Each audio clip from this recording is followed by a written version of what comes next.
Proverbs chapter 3, verse 14.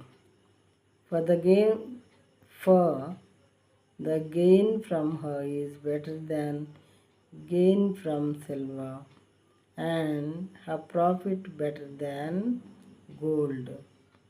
వెండి సంపాదించుట కంటే జ్ఞానం సంపాదించుట మేలు. అపరంజిని సంపాదించుట కంటే జ్ఞాన లాభమునందుట మేలు.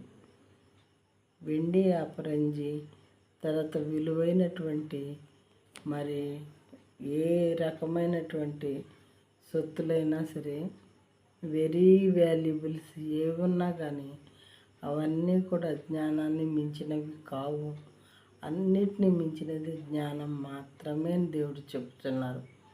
ఆ జ్ఞానం అసలు ఎక్కడి నుండి వస్తుందంటే యెహోవా యందు భయభక్తులు కలిగి ఉండుటయే జ్ఞానము అని జీవ గ్రంథంలో రాయబడి ఉన్నది. అంటే మనం దేవుని యందు భయభక్తులు నిలిపిన ఎడల దేవుడు మనకు ఎంత జ్ఞానం అవసరమో మన విశ్వాస ప్రమాణాన్ని బట్టి మనం ఎంతగా విశ్వసిస్తే అంత జ్ఞానాన్ని దేవుడు మనకు ఇచ్చేవారుగా ఉంటారు.